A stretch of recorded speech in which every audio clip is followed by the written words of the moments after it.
Yo, what's going on, everybody? B Swift here, and today we bring you a new show, um, a guide's guide, and this is what this is. Like, we'll have real conversations in real spaces about things that's going on inside of Indianapolis that are affecting the youngsters of Indianapolis and even the adults of Indianapolis. And so you'll see multiple guests come in and be a part of this show where we'll talk, we'll have great conversations, find answers, resolutions.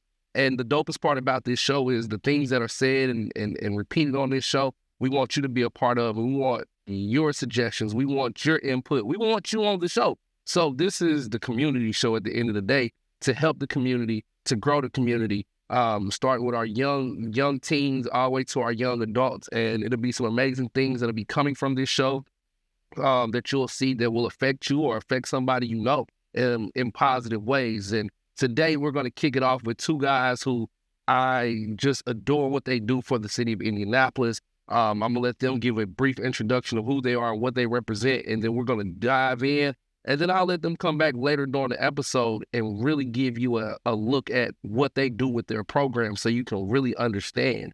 But I'll go ahead and I'll pass to you, Antonio, and let you introduce yourself and who you represent. Oh, man, I appreciate it, man. Antonio Patton.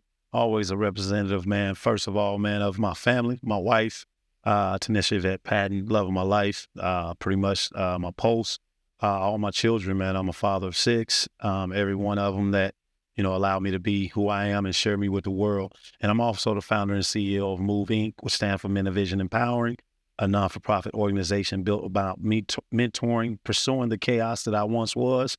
And that became my mission and my passion, man, to go and be a bridge over troubled water, over all the things and obstacles I endured in life that no one was there for. I wanted to try to make sure that I reciprocate what I was lacking. And so I chased and pursued young black men and black men, period, that look like you and I, with a love, man, that I can't even put into words, man. It's a love that don't know how to give up on. That's real right there. Up next, Kareem. Kareem Haas, this is B Swift. Appreciate you having me in the space. My name is Kareem Haas. I'm the founder of the New Boy, which stands for New Breed of Youth, Mentoring the Youth Development Program. I am a native New Yorker, Harlem, New York. Came here to Indianapolis under the guidance of my mentor. His name was Damon Donaldson. He has passed away, but I met Damon at the Harlem YMCA in New York City. And I had a biological father, but my mentor had a different relationship with me. I could come to him with things I couldn't come to with my dad. So me and him developed this strong bond. And eventually he moved from Harlem, New York to Indianapolis, Indiana. He called me out. Initially, I don't want to come from Harlem to Indiana, but that bond, that relationship was that strong that I trusted him. When I came out, it changed my life. And I know the power of a transformational relationship with a man who was not my biological father. So it's been a dream of mine. Start a program like New Boy, and not have just that kind of impact on one young man, but I want to have that impact on thousands. So that brought me here. And you guys are here. You do this work. And again, we bumped into each other over the years, slowly building a relationship. And it was important for me when we put this thing together that we're putting together, this guide and having these conversations, that you two were the first people on my list because I know the work that you do. And when we look at our city right now, just a couple weeks ago, downtown Indianapolis, 7 people shot from the age of 12 to 17 years of age. When we look at the news every day, it seems like it's a different teenager being involved in some type of thing. And I don't know what it is. You guys might not know what it is. And sometimes the parents don't know what it is. But one thing I know that you know is these kids want to have conversations because some of them are tired of going through what they're going through. They've lost friends. They've lost family members. They've been shot. They've been incarcerated. But they don't know the steps. They don't know how to feel comfortable, how to have these one-on-one conversations that we as adults have taken us forever to be able to, I can pull this person to a side and say something and just say that and we move on. So I sit and I ask you both, when we look at what's going on in the city of Indianapolis and affecting our teams, what's going on? Because I feel like you guys can give a parent or a grandparent or auntie or uncle some type of insight that we can figure this out. Yeah. And our program, New Boy, man, we call it connection before correction. And I think that's one thing that we're missing in our city is an intentional and a purposeful connection or desire to connect with our young people. I think as people from the older generation, I don't want to age myself, but I think we start our conversations off with young people too much with the, when I was your age, facts. This is what happened was your age, young boy. That's what I did. And I think once we start our conversation off with a young person of this culture, or of this generation, we lose them. Because when we were their age, we weren't dealing with the things that they're dealing with. You know, our trauma, you know, wasn't where their trauma is in regards to social media and the access to information. I knew some things about my uncles that I heard about out the mouth of my auntie, or I had to wait till we had that house party before I found out some things. These kids are finding information out every day. They can go back and look up information. They can Google information, and it traumatizes.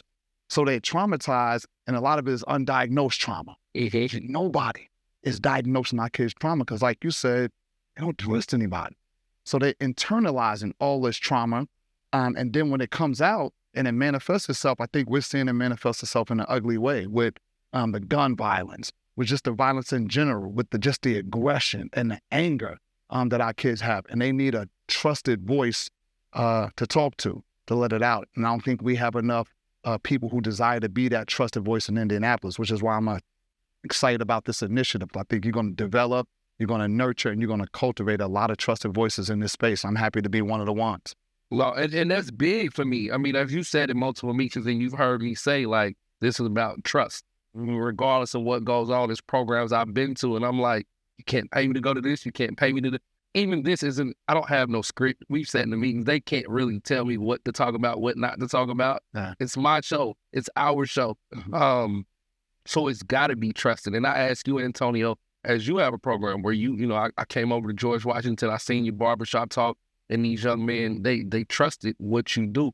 How do we get these kids to trust us? Man, this is such an, and once again, man, as Kareem hit, I'm honored, man, to be considered one of the pieces to this puzzle, because I'm just a portion of it. And man, to be invited into this platform and to not only connect, but to collaborate with two men I know that are doing it for real, man. I appreciate and I respect those that have kind of seen me and wanted to give like a plaque or say what you're doing. Those are not the awards that I chase, although, you know, I appreciate somebody saying you're doing great things. It's the text messages from the young men at 1, 2 o'clock in the morning, as long as encyclopedias, years after they're gone, man, it says, man, Mr. Patton, the impact. Those are the awards, man, that people, you know, can't even, I can't even put a word to describe the impact of that. That's the work. And so for me, man, it's love. Love is the strongest element left on planet Earth. Kareem was talking about, you know, when we were their age, a young man actually birthed, pretty much gave me the fuel to launch something. You know how you're sitting on something, saying you're going to do it, but you don't act. And this young man, unfortunately, man, lost his life, man. And that's what prompted me to do barbershop talk. And in Chicago, you know, native, born and raised, South Side, barbershops are everything for us. It's first place you ran to get a haircut. Also, first place you swept hair to grab a buck or two, you know, and depending on what Kareem was saying, the connection of your barber, that was your first mental health coach, your first pastor, your accountability partner. But we were just too naive and too distracted to hear because your eyes will turn your ears off. Born and raised in Chicago, money came fast. And so when you start seeing money, 9 times out of 10, what these kids can't do is provide. It's a bad learned behavior in our culture, calling us the man in the house at 7, 8, 9, 10, but we've never seen a man in front of us. So we dive or jump off that porch and we start making money, and then therefore, oh, well, I guess I am a man. And it's so wrong, because in the fact, in our culture, we are adopted by do not be emotional, do not feel, do not be vulnerable, because those are signs of weaknesses. Fact. And so then you get this in a 9-year-old that builds up into 14 and now making bread hand over fist. What is missing is the fact to be vulnerable, to be a child, to be a young man, not be called the man of the house by my moms, because now I'm standing in the threshold of the door, blocking a blessing for her and I. Because it may not be my biological father, but it's somebody that want to come in and be something to my mom that probably could fill the void that I'm missing.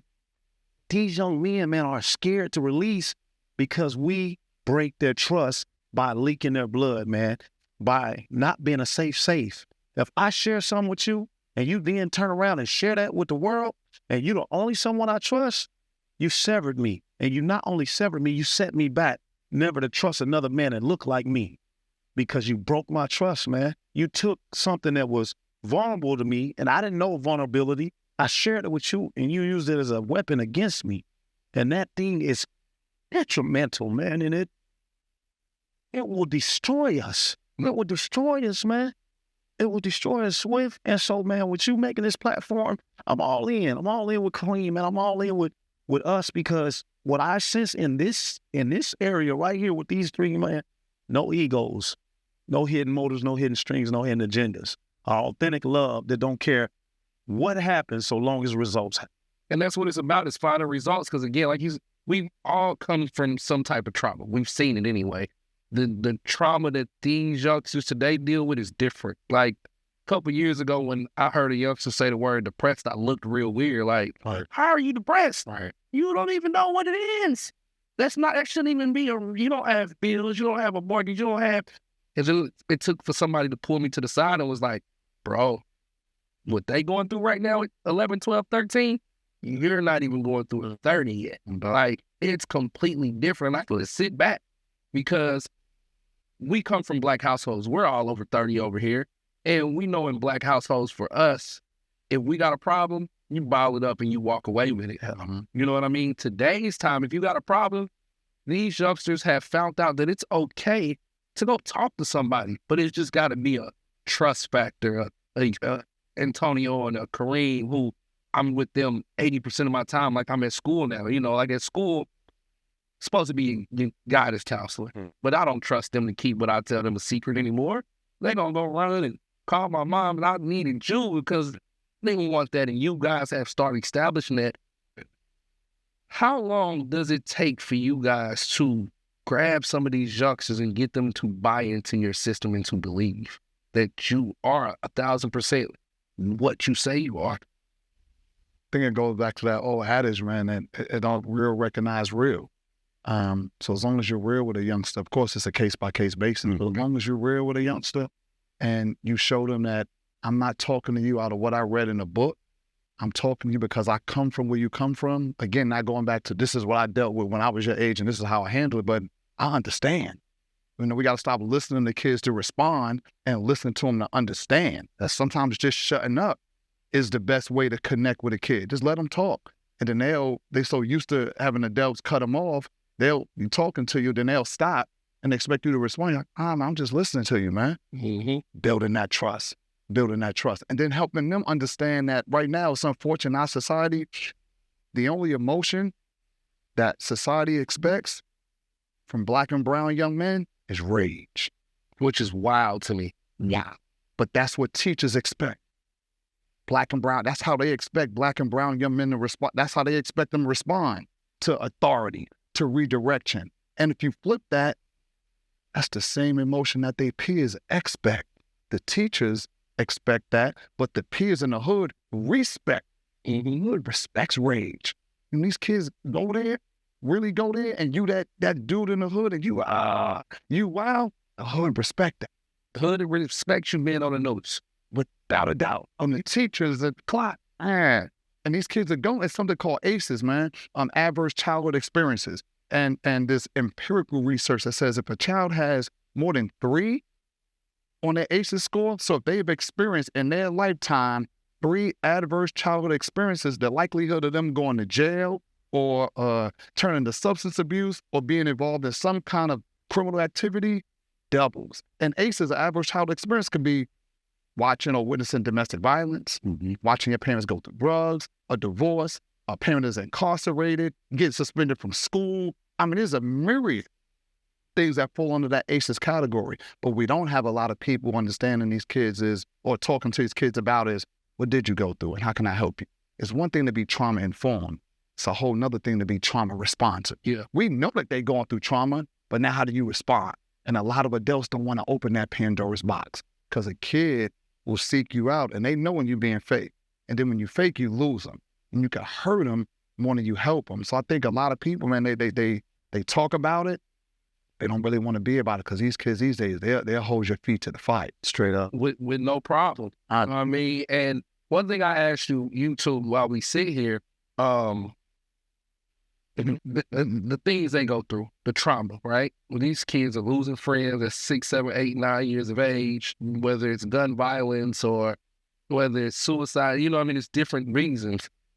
Again, we come from an age and a culture of not going to speak to people. Mm-hmm. You know what I mean? This era of even adults, young adults, it's okay to go sit down and talk to a psychiatrist. And I ask you to because you're basically psychiatrists for these kids a lot of the time that's in your program. How do y'all feel about that? Because there are things that people go through as almost 40-year-old man. There's things I've never talked about that I've seen, witnessed, or things that have hurt me that I know if I go talk to a person, I'd probably feel a million times better if I had that person. But at the same time, I hear a great-grandmother, auntie, uncle, somebody in my head, like, you gonna talk to them people, you crazy. Only crazy people talk to the psychiatrist, you crazy? And they're like, hell no, I don't want to go have that conversation. And I'll keep my crazy stuff in the house. Yeah. But is that important for today's youth? If I can't go talk to my parent, if I don't got that cool uncle, I don't got that mentor, let me go talk to these people to express what I'm going through because at least I know or I feel like my information is safe. I think the traditional form of therapy doesn't work, man. Especially for our Black and brown kids, and I'm a Black and brown kid, so that's what I'm speaking to. Just sitting across from a therapist or psychiatrist, and they open up with, so tell me, what are you going through? How do you feel about your dad not being in the home? We got to approach it from an unconventional way. So we use sports. We use any kind of activity or program where we can connect with a kid, because as soon as you can make that connection through sports, through music, through the arts, through a meal, you'd be surprised what you can get out of a kid, man. Take him to McDonald's and get him a sweet tea, a double cheeseburger, and small fries. Let him eat, put something in his stomach. Now he's ready to open up to you. And when he can tell that he trusts you, then not only you might not be that educated therapist, but you as the mentor become the bridge to that therapist. And I think we got to stop calling it therapy. We got to just therapy is just like you said, just open up and talk to somebody.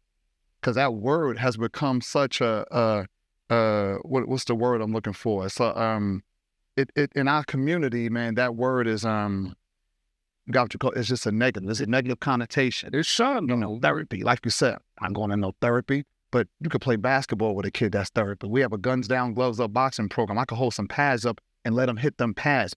That's therapy. You just release an emotion in a constructive environment. Some of these kids are in peer groups that provide therapy, but they therapy smoking that blunt. They therapy is popping that pill. That therapy might be passing that pistol around and taking pictures for the gram. They got to find a trusted individual that can talk to them about that kind of therapy and let them know, I feel you. Yeah. Let me express these consequences to that kind of therapy. Let me talk to you about what this kind of therapy will do. And we need more people that, if they're not the therapist, you at least can be the bridge to the therapist. At the end of the day, therapy is just opening up and talking to somebody, man. That's real, man. And for me, man, what blows the kids away, man, a lot of times is they look at me and of course, everybody have a perception when they first meet you and an assumption, but consistency. Right. Remaining constant, man. A lot of people say, oh, man, I want to be involved. I want to get involved. And I tell them all the time, to be involved with Moved through barbershop talk, you have to be committed by a word called sacrifice. There's a lot of things that I miss, but what I can't miss is showing up. There's a lot of people always get involved and they say they want to be in this kid's life, whether they're young or wherever they are in life, but then they get to start feeling the turbulence of their true self. They get to feeling the turbulence. Like, whoa, he did what? Oh, whoa, I don't want no parts of that. And I'm a Jesus freak, man. That's who changed my life, man. He took this dude from crip walking to drug dealing to all the things that I thought I was big and bad enough to do, man, and showed me an authentic love. And a lot of people think, oh, man, oh, you go to church. Oh, this lame. Oh, this, that. Perceptions and assumptions on it. But when young men hear me in barbershop talk pray, when they see me stand boldly on the platform of saying that, listen, man, God wasn't after my sauce. He was just simply after his name being glorified. And glorified is being the love that these kids need. You shouldn't look at and I don't mean to try to, turn this into something that's just biblical, but I'm giving you what comes out of me. It's a mission from A to Z, the process. Who's signing up for the process? The minute the kid the minute he hit the detention center, oh, I'm done with that. Or the minute we put our expectations on them, and 9 times, you check it, 9 times out of 10, whatever you don't struggle with, you tend to have zero tolerance for somebody that does. I promise you, if you're not a liar and you hang out with somebody a lot of the time, you just, oh my God, bro, I can't be around this person. I'm not a big drinker. When I'm around overly drink. Oh, they're the worst people in the world. See what I'm saying? Because I'm not like, I'll take my 1 or 2, but when you with a person, they're just bothering. Get in an uncomfortable space and learn these young men, and ask for the tolerance in a space that you don't have a problem with. And 9 times out of 10, whatever space you do have a problem with, you always want grace from those that love you. So give it back in return. So when them young boys come up, blunted out, and they hit me with the, Miss Patton, man, I ain't want to, but man, the other day I hit the Family Dollar, man, was hungry, and I stuffed a couple oatmeal pies in my pocket. I know I got him. He just let me in to a vulnerable space. He just let me into a space that most people can't get. He told me he shoplifted. And you don't judge me. Man, listen, you built from right there. Oh, man, scoot over. What do you mean? Man, that boat there, I built. Know all about this. Let's talk. And he's sitting there saying, what? I don't have to roll? No, just sit there. Let me take you down this and let you tell you that a dude named Rodney Beard loved me to life. A lot of times you hear people say, I want to love you. No, I love you to life, man. I want you to come out of it. But who's willing to get in the boat and really take the oars from him and admit, in order to heal, you got to be willing to reveal. I'm only going to talk about your skeleton. Let me tell you about mine. But see, I brought them to the light because I don't no longer want to deal with these things.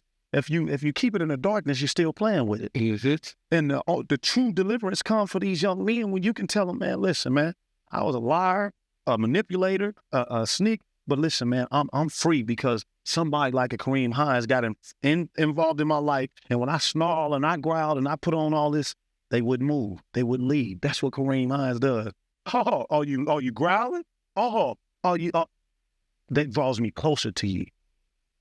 You thought it was going to push me further away. No, man, the love that I see in this man, the more you want him to get away from you, the closer he gets. Mm.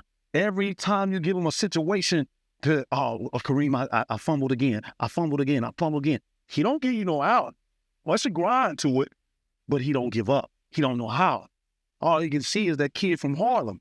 You can only see that kid that everybody said wouldn't amount to nothing, but look at, and now he's a new breed of youth. Because new breed of youth came from what he didn't have when he was that youth in Harlem.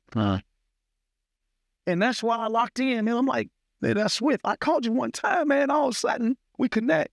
He was at barbershop talk. And like I said, man, this what these kids need. They're seeing people that look like them exposure. If they don't see it, they don't believe they can be it. They seen B Swift. Now they believe they can be B Swift. No doubt. They see, what? That's what we got to expose them to. Love is an antidote and a catalyst that drives me, man, every time. You talk exposure, and again, this show's not scripted. And when you talk exposure, one thing that they're heavily exposed to is guns. Some of these kids got guns the size of a pocket rocket. Some of them got guns the size of a school bus. And if they don't got them, they know where to go get them. Facts. And they taking pictures on social media. They're pulling up on the weekends with them hanging out their pockets and you seeing this extended clip. And one thing all of the youngsters love is the little Glock switches now. Yeah. They all got them. How do we find ways to address this with them? Or not even with them, with the parents, to understand your kid possibly has a gun. Mm-hmm. You want to talk to your kid because you don't want your child to go outside with this pistol, because they go outside with this gun, anything is possible at that point. Whether it's something happened to them, they do something to somebody else, they just get caught with it, and now they're in the system that they will never probably get out of, unfortunately, because once you're in that system, we know it pretty much, you going, you know what I mean? You're involved. You might get stuck on this train ride, and from 13 to 42, you might be handing out at this point. Is it a way that we can get some of these adults, whether it's parents, grandparents, aunties, uncles, to be more invested, to know what these kids are doing at 11 o'clock at night, 12 o'clock at night, 2 o'clock in the morning, versus the knock on the door and it's the coroner needing you to come and identify a body, and then you're on the news, my child was a good child, how did this happen? But if you would have paid that much attention, you would have seen that child is a great child. Right. But the other side of them is on social media with the pistol in the air, $5,000 that you don't even know they got. No. You don't even know this kid got, like, you don't got $5,000. This kid got 6, 7 Man. put up, and you don't know where it came from. How do we get us to invest into our kids, or even not even if we can't, because I'm a single mom, I work 2 jobs to make sure that my kids got a place to sleep, so it's hard. How do I find the Kaleems, find the Antonios? Because I need y'all's help, and now I'm at the point where I have to ask. One thing we do, man, is and when we engage a kid in our program, we try to engage the whole family. So we make the program available to the family. And then everything we do, whether it's the boxing program, the martial arts program, our young entrepreneurs program, we invite the parents to come out. For instance, our Guns Down, Gloves Up youth boxing program. It's a way that we connect with the kids to talk about guns, but we do it through boxing. It's a way to show a kid, to try to help them understand that what you're seeing on social media, what you're hearing in this music, doesn't make you a man. Because right now, that's what they're being taught. To pick up a pistol, you ready to spin the block, you a man. Give me something else that they're being communicated to. Give me something else that they're being communicated to in the form of music, and social media that tells them that being a man is this way or this way. It's that pistol. It's handling your business. It's standing on business. Like you talked about, it ain't even about having that pistol no more. Now, our kids, you need to have a body on it. Body on it. Now, forget the body. You ain't shooting nobody in the arm no more. Now you talking about face shots. It used to be drive-bys. No more drive-by, my dude. Walk them down. That's you being a man. When we invite parents to come out to the program and we engage the kids, which gives us a level of respect with the kids, which gives us a connection with the kids, now we can start the reframing process. So now we can talk about the music and what they're hearing in the music. Now we can talk about the consequences of that. But we demand, or we encourage, we provide a meal, or we try to motivate that parent to be there. Because I'm talking to you, young man, but mama hear me. And it gives moms a different perspective. Now they come to the program and maybe they don't listen to their young boy because maybe they've muted their son, or they're so frustrated with their son. But if we bring them in the room and they listen to another young man talk about the same thing son said he's going through, and you're going through it too. And then we have a mom who's been through our program, who understands. We use her. Mom, how do you feel about what that young man just said? I care about what mom is getting ready to say, but I'm trying to get her to reach that mom that we know don't care, or that mom who's really, really frustrated. So I think instead of just having our focus predominantly on the kids, we got to bring the parents into the equation. We got to bring the parents into the equation. And we talk to the parents through the kids. Because when they see these kids in a safe space being vulnerable, now that parent will come and tell you, my son wouldn't even tell me that. He told a group of 30 boys that, but wouldn't even tell me that. Because mom, thank you for adopting that old adage of it takes a village to raise a child. But we can have, like I think we have right now sometimes across the country, is village is raising a child, but sometimes it's a village full of idiots. And that's setting our kids up for failure. Big time. And our village goes back to when I hear village, that was our days. It take a nation now. A village is just too small for the kids that we're dealing with and what's going on. And when I hear the impact of the adult, like when the parents come, because barbershop talk started in the community, and it morphed into the schools because of the impact that it was having on the community. But in those real conversations, parents weren't ready for their kids. Was not ready for what at all. They're going to dive off of the Sears Tire in Chicago, DDTM, WWF, and that's the problem. Is because we only respond. I did homework with a belt in front of me. I had to spell right, misspell it again. And it was because my mother was not a teacher. That was not her job. We don't even realize the power that we possess. When your kid goes into a school system, if that school system is not reaching a certain grade, by law, they're supposed to give a tutor to your kid. The school's dime, not yours. If that school is failing, it's stuff that we're oblivious to. Never knew this. Yeah, and our mama is trying to be the teacher when she don't even have the impact to teach herself. She skated through. It was a kibosh. A lot of these kids are getting high school diplomas on the fact that the school is terrified of them. Get them out of here. Get them out of here. You graduated, and they're walking around with a graduation board and can't even read at a 5th grade level, but they graduate. I know it firsthand. And so this is the problem that we're having. You're talking about connecting with the parents. Man, I found out most of the kids I drop off, that's where hell is at. That's where hell at, right there.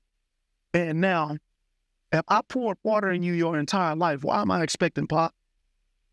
You only can give me what's been given to you. Fact. So a lot of times these parents can't parent because they wasn't parents. And so then here they go is just, this is what works. Put him here, put a tablet in front of him, and give him some hot ramen noodles. And I'm going upstairs to talk to whoever. So, you know, and this is what's going on. A lot of times I'm dropping kids off, and ain't a mother or father present, it's uncle. And he laid out on the chair, and now the kid telling me to come in, and now I'm afraid to walk in. There's where's the guardian? Anything could happen. This dude is out on the couch. And bro, these are the things that him and I know he see it constantly. You finding out, whoa, he can't be the mental health for the kid, the mama, the granddad. So that's where the collaboration comes in. We need help. And we're always stronger together, man, as long as it's collaboration and not competition. And that's what we feel. You sit and look at these kids, bro, and the mama flew off the hinges because daughter is sitting there. And she was bold enough in a barbershop conversation and said, I'm pregnant. But that space was safe enough for her to release something that she didn't want to say mama all week, but was terrified of mama response. If I say this at home, anything's happened to me at home. What's up, dog? I might have to run out of here. I might have to run for my life because my mom is not, you know, and that's the hurtful part, man, is when these young men get in our lives and they would start revealing what goes on during the day. It's important. But the text I get at night, I know that text, if I ain't got a Cash App or a Zelle ready, I might not see him tomorrow because he's got to go get that food. Not only for him, but his siblings and his mom. Him, his siblings, and whoever that guardian is. And so, as much as we could, as much as we try to impact them, when you change the oil of a car, you don't get to put fresh oil in until you get all the old oil out. And people don't sign up for the process of that. We think it's just something quick. This ain't no quick thing, man. This man's walking with kids for years. Before he begin to see the impact. And if I don't get you to see what I see in you, I failed. If I don't get you to look in the mirror and see what I see in you, I failed. And the dope part, like even with you and your kids, I met your kids a few years ago at a panel for Indiana Black Expo. They was on with me, and we was talking mental health with the youngsters and a bunch. And when I seen you a few months ago, them same kids was still there. Still there because they believed in what you bring to them. And again, it's my safe space. Yeah. I'm 1,000% comfortable because I know at home, if I don't eat, if I'm with Kareem, foods come. I know I at least got shelter for these 5 hours that I'm here, or that I'm safe. I don't have to be in the hood and be influenced to be the rump, to be the dope boy, to be the lead guy, to be the pistol holder. And that's important. Like for me, when I see that, and I know it's probably a point where you might be aging out. And they like, I don't want to leave. How do we hold them? How do we What's the plan? Because again, your program is so amazing and it changed these kids' lives, both of you guys. It gives them an opportunity and a light to see stuff they've never seen. You just took 20 kids to Mississippi. Yeah. You know what I'm saying? You giving kids an opportunity. I think one of your kids wrote a book. A little young dude, I think. Can't think of his name. But I remember him when he was this big. No doubt. And he ran up on me this big, like, I got this book, bro. No doubt. What you want? Here go $20, bro. That's all I got. But give me that, please. Like, and it tells his story. Yeah. How do you guys keep these kids, even when they age and get above, and you're like, my program doesn't affect you anymore? You turn them into champions. You have them funnel back in, and then you let them lead from what they've been taught. Because the whole plan with me is to walk in and watch it. That's my dream. To walk in a barbershop talk and just be a fly on the wall and watch the youth run what was once the catalyst and the bridge for them to cross over. And man, to sit back and just like watch them control the whole thing. So the kids that age out, come back and run it. Come back and be what you wanted someone to be to you. You still got the sauce and the swag. You're 20 now. You still look just like them. You still in the conversation with them. When you walk in with those big Balenciagos on that I cannot, that's what they want. That's what they want. And we have to understand that everything works. The young men are going to draw the young lady. Young ladies going to draw the young men. It's what they're saying after they locked in at Barbershop Talk for me. That's why they're champions. They go from, being met and then the champions, you're now the voice. And so I can't wait. That's my hope and dream and prayer, is that I can just walk around cities and watch barbershop being ran and driven by the youth of now. We always call them the future. I call them the now. That word's peer influence trumps parental guidance. 9 out of 10. They're listening more to their peers. That's what the social media does. My mama tripping. She going through this and somebody connect right with them. Ooh, I'm going through the same thing. And then it turns into a sidebar conversation of, but now how I'm 16 and you 15, you're going to give me the solution. But this is where they're going. And so until you can give them that, and so now you flip it. Give them that power. But we're trying to pour an antidote. I told the young men the other day, my goal is to get you to receive what I had at 35 in your 15-year-old body. We want to give you the cheat code to life. We want to tell you all our setbacks and stumbles that caused us, to get good credit at 45. It took me to 45 years to know what good credit looked like. No, man, I want you to have an 800 credit score when you in your early 20s. 19, 21, you rocking a 750 credit score because Mr. Patton walked in Barbershop Talk and brought in a financial advisor and a lawyer. I know I can be a lawyer. They believe they can be a city councilman because Rob Osley walked into Barbershop Talk and told him, I'll take any one of y'all with me for an entire day. So we got 10 kids getting ready to be with Bob Osley for the entire day. He said, Antonio, just drop them off to me. What? And he meant it. It wasn't just no kumbaya. He meant it. Antonio, oh my God. He hasn't stopped texting since the time he been at Barbershop Talk. And so now they getting ready to go into the city council building, and they believe they can be Bob Osley. They can be that. They can run and sit in those seats. Come on, man. Check out part 2 of this conversation next week. It's Swift's Guy Guide on Hot 100.9.